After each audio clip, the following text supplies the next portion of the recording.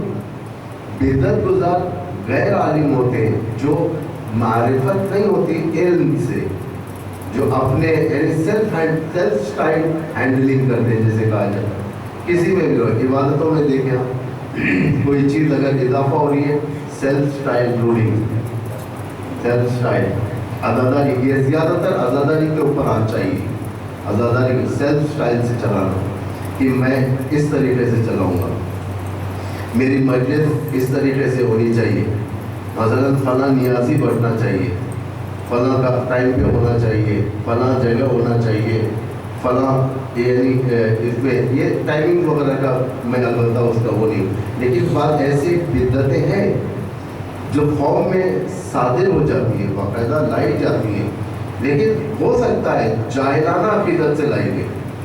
عقیدہ ہے، جاہلانہ عقیدہ ہے، لیکن ایک ایسی محبت کے قوانین نہیں معلوم۔ ہر چیز کا ایک قانون ہوتا ہے، جو انسان محبت کے قوانین نہیں جانتا تو وہ جاہلانہ محبت بھی ہے۔ جب انسان عقیدے کے قوانین نہیں جانتا تو جاہلانہ عقیدہ کہا جاتا ہے۔ اس کا عقیدہ ہوگا لیکن ایک جاہلانہ، جس کا کوئی جڑ نہیں، جس کا کوئی اتھینٹک ریسورس نہیں، جس کا کوئی یوں کہا جائے کہ کہیں سے بھی کوئی حدیث ہو، روایت ہو، اس طریقے سے۔ آج سب سے زیادہ جنگیں کس کے اوپر ہوتی ہیں؟ عزاداری کے اوپر ہوتی ہے۔ دیکھیں دنیا کے اندر کتنی جنگیں ہیں عزاداری کے اوپر، کتنی جنگ، پاکستان میں جنگ ہے، ہندوستان کے اندر جنگ، عراق کے اندر جنگ ہے، ہر جگہ پر ہے۔ کیونکہ کیوں؟ اسی کے اندر زیادہ تر انسان انٹرسٹ دکھاتا ہے، انسان اس کے اندر ایموشنل ہو جاتا ہے، انسان اس کے اندر اپنے عقل کو سائڈ میں رکھ کر اپنے جذبے کو اوپر لے کر آتا ہے، مقدم و مؤخر کو بدل دیتا ہے، اسٹیٹس بدل دیتا ہے۔ مقدم جو چیز ہوتی ہے اسے مؤخر کر دیتا ہے، مؤخر جو چیز ہوتی ہے اسے مقدم کر دیتا ہے۔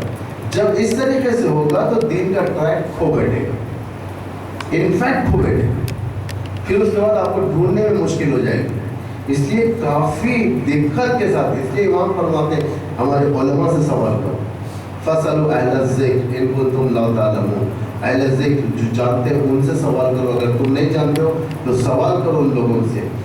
امام یاسرون، امام کی غیبت سے پہلے فرماتے ہیں کہ ہمارے غیبت میں تم ان کی طرف رجوع کر، من کان صائنا لنفسہ مخالفا الی ہوا مطیعا لامر مولا۔ یعنی یہ سب سائنس امام بتاتے ہیں کہ دیکھو جس کی طرف تم رجوع کرو، دیکھو یہ کس طریقے کا ہونا چاہیے، اپنے نفس سے جنگ کرنے والا ہو، اپنے ہوا و ہوس کی مخالفت کرنے والا ہو، اپنے یعنی دل پسند چیزوں کو نہ ماننے والا ہو، اور اپنے مولا کا موتی۔ مولا ایک ایسا لفظ ہے یہ جس میں ہر چیز کور کرتا ہے، ہر چیز کور کرتا ہے۔ مولا صرف ایک امام کا نام نہیں، ایک امام کو نہیں کہا جاتا، مولا سسٹم کو کہا جاتا ہے، ولایتی سسٹم کو۔ یعنی اگر آپ میدان غدیر کے اوپر اگر ہماری نگاہ ہے تو رسول اکرم کے جو زبان سے نکلے ہوئے الفاظ ہیں اس کے اوپر اگر آپ غور فرمائیں گے تو رسول خود یہاں پر کلیئر کرتے ہیں اس بات کو، فرماتے ہیں اللہ مولایا وانا المولا من کنت مولا فعلی المولا۔ دیکھیں ایک سسٹم بیان کیا یہاں پر، کیسا سسٹم ہے؟ اس مولا کے اندر اللہ مولا ہے، اللہ میرا مولا ہے اور میں تمہارا مولا ہوں، اور میں جس کا مولا ہوں اس کا علی مولا ہے۔ یعنی مولا ایک ایسا لفظ ہے، جامع لفظ، جس کے اندر ایک سمندر ولایت کا پوشیدہ ہے، سمندر پوشیدہ ہے۔ اس میں امام فرماتے ہیں کہ جو اپنے مولا کی اطاعت کر اس کی طرف رجوع کرو تاکہ تم گمراہ نہ ہو، تاکہ تم اپنے ٹریک سے ہٹ نہ جاؤ. جب جہالت آ جاتی ہے، جہالت اوج پر ہوتی ہے، تو امام معصوم کو اپنی جان قربان کرنی پڑتی ہے. کیونکہ اگر کوئی دوسرا ایلیگیشن ہوتا ہے یہاں پر امت کے اوپر، یقیناً اس زیارت کے اندر امام بیان کرتے، یقیناً بیان کرتے کہ لوگوں نے نمازوں کو چھوڑ دیا، لوگوں نے فلاں چیز کو چھوڑ دیا، اس لیے اب عبداللہ الحسین نے اپنی جان کو قربان کر دیا. ایسا نہیں ہے. امام نے واضح طور سے بیان کیا. کیا بیان کیا؟ بدل محجتہ فی، کہ خدایا تیری راہ میں انہوں نے قربانی دی، خون دیا. یستنقذ عبادک، تاکہ تیرے بندوں کو کس سے نکالے؟ من الجہالت و حیرت الضلالہ، جہالت سے اور حیرت الضلالہ. یہ دو چیز یاد رکھیں آپ. جہالت عقل پر حکومت کرتی ہے، اور اس کے بعد جو ایکٹس صادر ہوتے انسان سے، جو ظاہر ہوتے، وہ ضلالت رہتا ہے. اندھیرے میں راستہ نہیں دکھتا انسان کو، اندھیرے میں راستہ گم کر دیتا ہے انسان. عقل کام نہیں کرتی وہاں پر. سمجھے؟ شہوت اور غضب کی حاکمیت کا نام جہالت. انسان کے اندر جب شہوت اوج پر ہو جائے، عقل اور شہوت کی جنگ چلے، عقل ہار جائے، شہوت غالب ہو جائے، تو سمجھو کہ جہالت غالب ہو گئی. غضب اس کے اندر بڑھ جائے، عقل ہار جائے، غضب جیت جائے، تو سمجھو کہ غضب کی حاکمیت ہو گئی بدن کے اوپر انسان کی. ایک بار روح اگر قبضے میں آ گئی، پھر سارا بدن کنٹرول میں آ جاتا ہے انسان. پھر اسے چاہے کوئی بھی کام کروائیں، اسے چاہے مرڈر کروائیں، اسے چاہے شراب پلوائیں، اسے چاہے زنا کروائیں، کچھ بھی کام کروائیں، جب چیز جب کنٹرول میں آ گئی، پھر ہر چیز آسان ہو جاتی ہے. ہر چیز اسے کرائم کرانا آسان ہوتا ہے. امام علی ایک اچھی بات فرماتے ہیں، علامتیں، 3 علامتیں جاہل کے اندر کی. ایک سلوات پڑھے تاکہ میں اس حدیث پر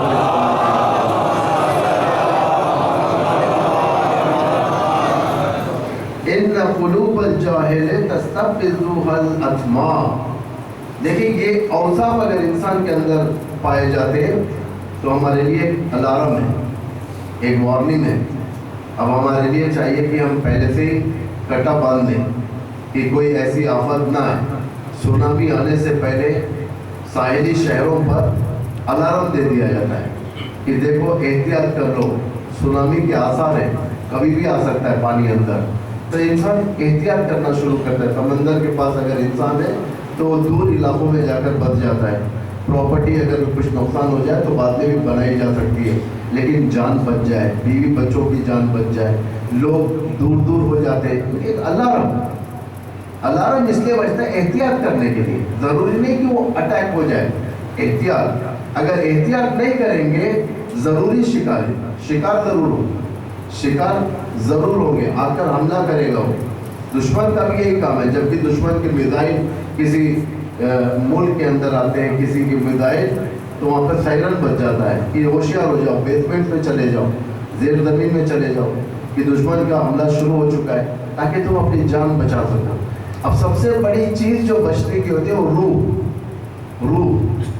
اگر روح مان گئی، ختم ہو گیا، پھر انسان کس کام کا ہے؟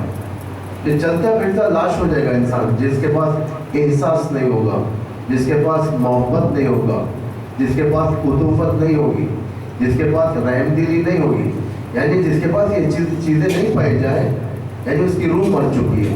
امام فرماتے ہیں ان قلوب الجاہل تستفزها الاطماع.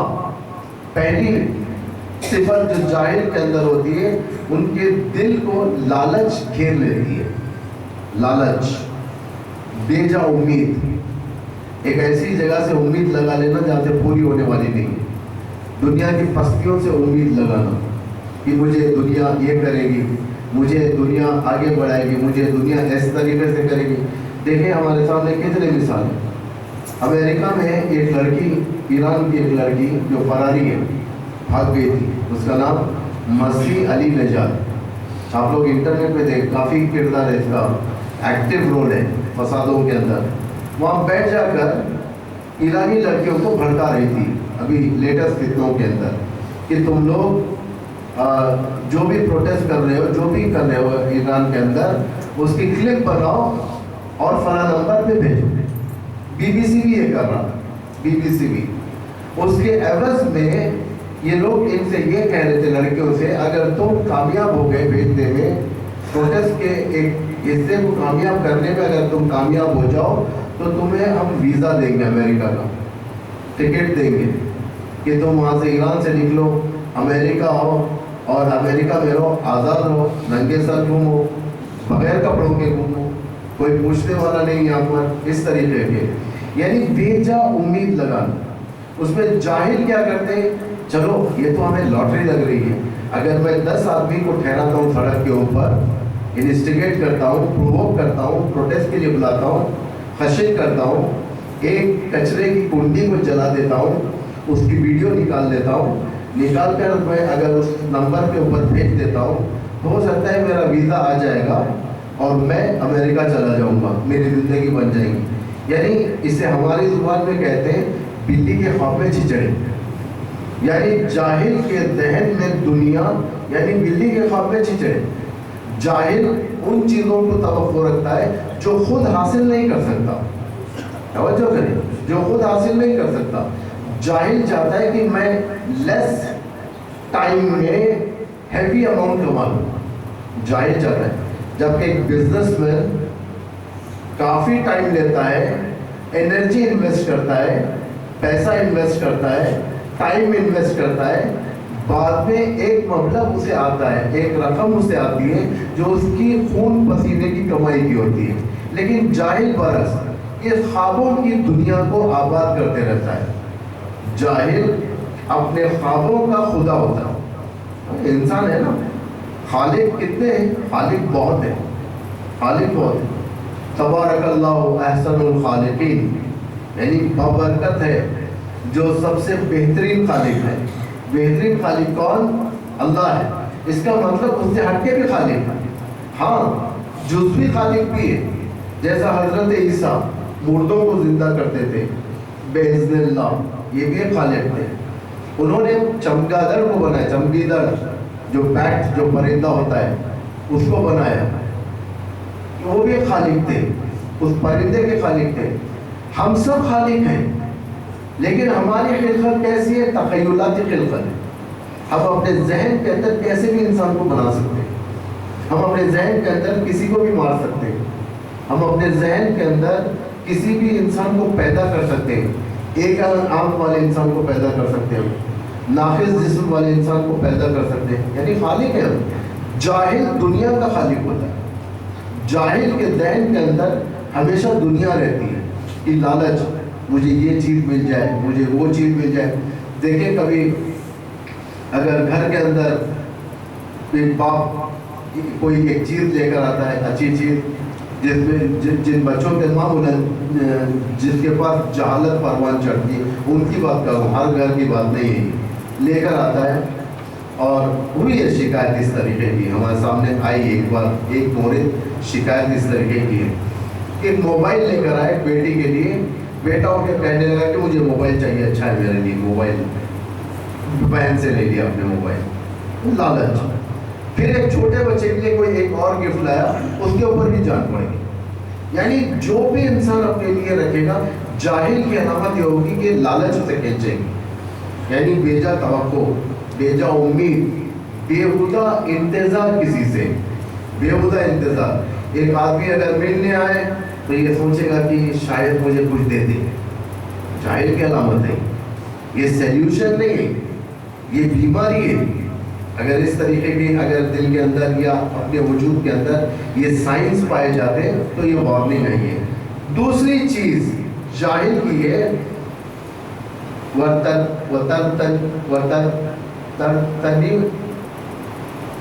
ایک سلوات پڑھے محمد والا،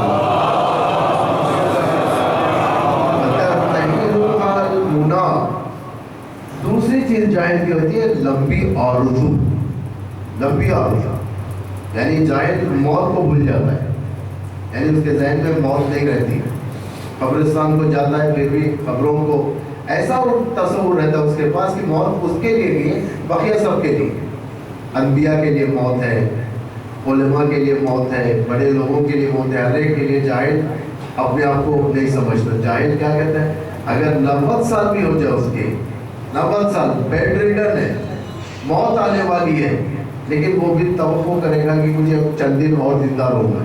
بھائی چل نہیں سکتا ہے، اٹھ نہیں سکتا، صحیح سے کھا نہیں سکتا، سارا کھانا نکل جاتا ہے، لیکوڈ کے ذریعے سے ڈالنا پڑتا ہے، اس کے باوجود بھی اس کی توقع ہوتی ہے کہ میں زندہ رہوں، میں 1 دن اور زندہ رہوں، 1 گھنٹہ اور زندہ رہوں۔ یعنی لمبی آرزو ہے۔ لمبی آرزو جب انسان کرتا ہے تو غلام ہو جاتا ہے۔ کس کا غلام؟ جہالت کا غلام۔ یعنی اب آزاد عبادت اس سے نہیں ہو سکتی، آزاد عبادت اس سے نہیں ہو سکتی۔ جاہل، غلام، غلام سے آپ کیا توقع رکھ سکتے؟ غلام اگر جا کر نماز کو ٹھہرے، اللہ اکبر، کمرے سے مالک نے آواز دیا، اے غلام، جو بھی نام لے کر ادھر آ۔ اب بیچارہ ابھی تکبیرۃ الاحرام باندھا ہے، وہ غلام ہے، نوکر ہے، تکبیرۃ الاحرام باندھا ہے۔ مالک نے آواز دی، اگر وہ جواب نہ دے، ظہر اثر کے 4 رکعت گزرنا ہے، یا کم از کم ظہر کے 4 رکعت، یعنی تقریباً 5 منٹ ٹائم نماز میں لگے۔ 5 منٹ تک اگر میں جواب نہ دوں گا، مالک ناراض ہو جائیں گے، فوراً نماز توڑ دیتا۔ کہتا ہے جی مالک ابھی آیا۔ بھائی تو نے اللہ سے وعدہ کیا تھا، یہاں پر ایک ڈیل سائن کی تھی تو نے نماز کے لیے، ٹھہر گیا تھا، لیکن تیرا مالک بولا ہے۔ یعنی یہی ہوتا ہے، نوکر صفت ہو جاتا ہے انسان۔ نوکر صفت جب ہوتا ہے انسان، پھر اس کا آزاد عبادت نہیں کر سکتا، آزاد سوچ نہیں، آزاد سوچ اس کی ہرگز نہیں ہو سکتی، آزاد سوچ۔ اسی لیے دیکھیں، سب سے بڑی چیز جو ماڈرن جاہلیت کی ہے، آج انسان کو سوچنے نہیں دی جاتی، انسان کو سوچنے نہیں۔ ماڈرن جاہلیت اس وقت کا سب سے بڑا خطرناک ترین ہتھیار جاہلیت۔ یہ جاہلیت زمانی اور مکانی کے لحاظ سے ہے، یعنی کہیں پر بھی ایسا نہیں ہے کہ یہ صرف اور صرف فلاں زمانے کے حد تک تھی، یہ صرف اور صرف جہالت فلاں زمین کے حد تک ہے، ایسا نہیں ہے۔ جاہلیت کسی بھی زمانے میں، کسی بھی ملک کے اندر، آپ یہ نہیں کہہ سکتے کہ جاہلیت انڈیا میں ہوگی، نجف کے اندر نہیں ہو سکتی، مدینے کے اندر نہیں ہو سکتی، خانہ کعبہ کی زمین پر نہیں ہو سکتی۔ جاہلیت کے لیے کوئی بارڈر نہیں ہوتے، جہاں کے اوپر جیسے عقل پروان چڑھے گی وہاں پر جاہلیت نفوذ کر جائے گا۔ ماڈرن جاہلیت کسی کو کہتے ہیں، ماڈرن جاہلیت ہمیشہ افکار پر حملہ کرتی ہے۔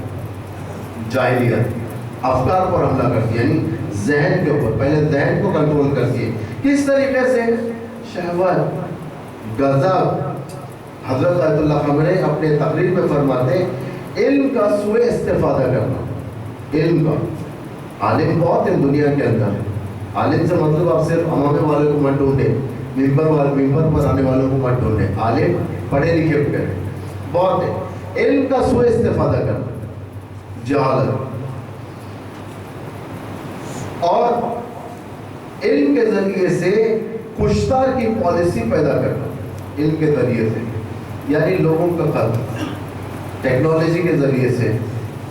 آج دیکھیں کس طریقے سے قتل ہو جاتے ہیں انسانوں کے، کہ کرمنل جب کرائم کرتا ہے تو آثار تک نہیں چھوڑتا، اور عورتوں کے اوپر، عورتوں کو آبجیکٹ کا ایک طریقہ بنا کر، جاہلیت۔ قرآن کہہ رہا ہے عورتوں کے بارے میں، لا تبرجن تبرج الجاہلیت الاولی۔ قرآن کہہ رہا ہے نا یہ بات، کتنی اچھی بات ہے۔ قرآن کہہ رہا ہے کہ تم جاہلیت اولا کی طرح پیروی نہ کرنا۔ جاہلیت اولا کیا ہے؟ جاہلیت اولا یعنی قدیم جاہلیت۔ قدیم جاہلیت معمولاً قرآن کی زبان میں آیات الہی نازل ہونے سے پہلے جو باتیں تھیں وہ جاہلیت میں آتی، جاہلیت۔ جاہلیت اولا یعنی پہلی جاہلیت۔ امام فرماتے ہیں اگر جاہلیت اولا ہے تو جاہلیت اخرى بھی ہے، یعنی ایک جاہلیت قدیم جاہلیت ہے، ایک جدید جاہلیت۔ ایک جاہلیت کا فرسٹ جنریشن ہے، ایک جاہلیت کا سیکنڈ، پھر تھرڈ جنریشن بڑھتے رہیں گے۔ جیسے جیسے زمانہ بڑھے گا جاہلیت کا جنریشن بڑھتے رہے گا۔ شیطان اس کا، یعنی یوں کہا جائے کہ چلانے والا، اس جاہلیت کا سسٹم چلانے والا، اس کے کافی ہتھیار ہو گئے، ہتھیار بہت ہوں گے شیطان کے. سب سے مؤثر ترین ہتھیار دجال ہے. دجال ہم لوگ معمولاً لوگوں کے ذہن میں ایک الگ سسٹم کا نام ہے. نہیں، شیطان کے کئی ہتھیار ہیں. جیسا ہر ایک کے پاس ہوتے ہیں.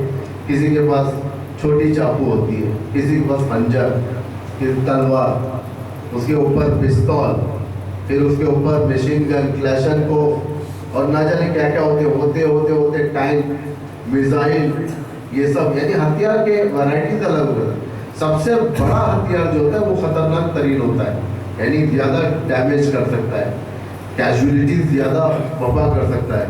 اسی طریقے سے شیطان کے بہت ہتھیار ہیں، جس میں سے سب سے بڑا ہتھیار دجال ہے. دجال آخری ہتھیار، مؤثر ترین ہتھیار، کافی گہرا ہتھیار اور کافی نقصان پہنچانے والا ہتھیار ہے شیطان کا. یہ کوئی الگ نہیں. یعنی ساری دنیا آدم سے لے کر اب تک جتنی دشمنی کی گئی تھی انسانیت کے ساتھ، وہ ساری کی ساری دشمنی ایک چیز کے اندر ہوگی، اس کا نام ہے دجال. یعنی ساری کی ساری. یہ کب؟ آخر الزمان. اس کے بعد میں انشاءاللہ آگے کی مجلسوں میں جو میں رات میں پڑھتا ہوں اس میں میرا سبجیکٹ آئے گا کہ کس طریقے سے دشمن نے یہ دجال کا سہارا لیا. دشمن کے نزدیک دجال کہتے ہیں. بہرحال کمزور عقیدے پر حملہ کرتا ہے جہالت ہر ایک پر حملہ نہیں کرتا. کمزور، جیسا وائرس آیا تھا ابھی 2 سال پہلے، کورونا وائرس، کووڈ مشہور. ڈاکٹرز کہتے تھے بھائی آپ اپنی امیونٹی بڑھاؤ، یعنی اندر کی طاقت بڑھاؤ. دوا دیتے تھے، یہ دوا کھاؤ، یہ پاؤڈر کھاؤ، یہ ہیلتھ کے لیے اچھا ہے، یہ زیادہ کھاؤ تاکہ تمہارے اندر امیونٹی ہو، وائرس اٹیک نہ کرے. اتفاق سے جہالت بھی ان لوگوں کو اٹیک کرتی ہے جس کے پاس عقیدے کی امیونٹی نہ ہو، یعنی جس کے اندر نہ ہو، ورنہ ہر ایک کو نہیں اٹیک کر سکتی.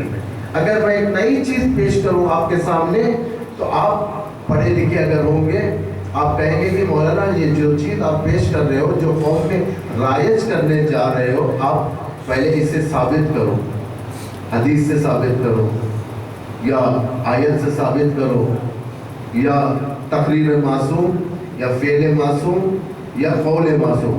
یہ 3 چیزیں ان سے ثابت کرو، ورنہ قبول نہیں کریں گے. اگر میں کوئی چیز دے دوں بھائی یہ آج سے رائج کرو، آج سے اس کو اگر قبول کر لیا، اس کا مطلب جہالت نے ایکسیپٹ کر لیا، ایسے نہیں ہوتا. لیکن بعض کسٹمز ہوتے ہیں، کلچر جیسے کہا جاتا ہے، کلچر واقعی احترام کے قابل ہوتے ہیں. جیسے امام علی علیہ السلام نے مالک اشتر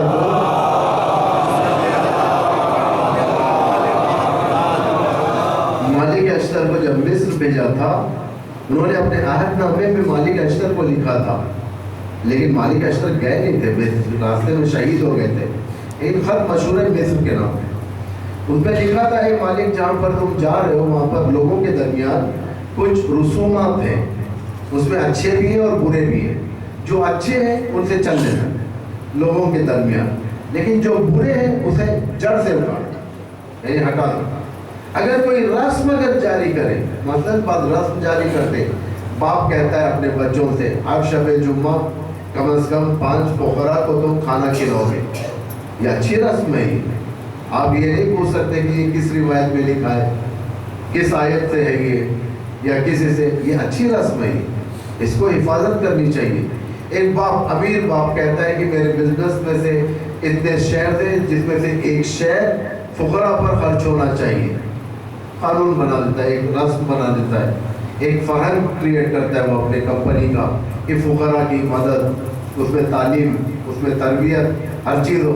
آپ یہ نہیں پوچھ سکتے کہ آپ نے کس بیس پہ آپ نے یہ شیئر نکال الگ کیا، میرے دادا نے کیا تھا یہ غلطی، اب ہم نہیں کر سکتے، ہم ہٹاتے نہیں. بعض رسومات رکھنا چاہیے، اس میں خدائی برکتیں ہوتی ہیں، لیکن وہ رسومات جو نہ دین سے ربط ہیں، نہ عقل سے ربط ہیں، نہ ہی عقیدے سے ربط ہے، نہ ہی فقہ سے ربط ہے، اسے کیوں برداشت کریں؟ اس کو ہٹانا چاہیے، اس کے خلاف ٹھہرنا چاہیے لوگوں کو. دیکھیں بہت سارے قوموں پر عذاب کیوں نہیں آتے، بہت سارے قومیں. آپ دیکھیں آج